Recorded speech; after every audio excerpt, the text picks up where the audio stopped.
Welcome to Cornerstone Horsemanship. I'm Greta Cummings. And I'm Sheri Billings. Now on Saturday, we just had our trail riding and spooking workshop that we hosted down at River Valley. Boy, I sure had a great time that day. It was. The weather's been fabulous, and it's great working with people that are struggling with their horses, and then all of a sudden they see great changes and make successes, and that's what makes clinics so much fun. It is. It really is. So last week we kind of did a little bit of a preview for the trail riding portion of it, but another part of that workshop was the spooking.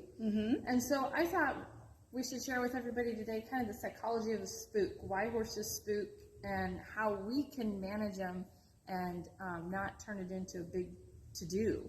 Yeah, so often people go, my horse spooks on the trail. I don't even know what they're spooking at, and I'm trying to find it, and they're just being silly, or they're seeing ghosts or something, and go on in and explain to them, why do horses spook?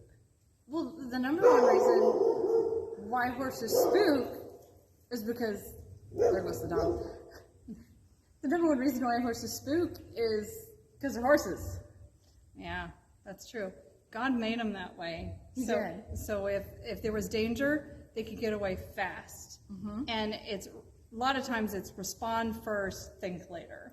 It is. And so, they have that God-given ability, I guess is what you would call it, that they get scared, they need to hightail it out of her. That's that flight response. Let's get out of here. But then what happens when we grab and take a hold of that horse?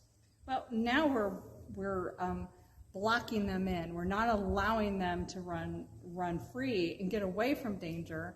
And a lot of times, since we're holding them back, their response is, I'm going to get rid of this person that's holding me back. I got to get away. Yeah, so they flip from that flight response to that fight because now they feel trapped, and so they have to get out of there, and they're going to get rid of what's trapping them. So what do we see when that happens? They buck. They buck, or the rider falls off, and the rider goes, oh, that stupid horse bucked me off. Well, the rider kind of got in their way of their natural response for spooking. Yes. So how do we help these horses when they spook? What is our responsibility as a rider and as a leader for our horses that we preach and teach so much here in our program? So what can we do? Well, we allow them to be a horse. There's a difference between allowing them to be a horse and letting them get away with bad behavior. So as we understand that spooking is a natural behavior, and if we think of self-preservation first, the idea is to stay on your horse. We don't get hurt as long as we stay on. So think of self-preservation. Don't think about trying to get back control of your horse until you know that you are solid in the saddle, and then by that time the horse usually calms down. Yeah. And so we kind of have this little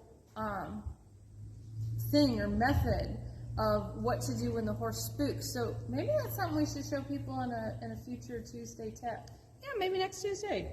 I think we should do that. Yeah, we'll show you our Spook Technique, and it's basically building on that self-preservation and then helping our horse understand that they can trust us and not be worried about whatever scared them.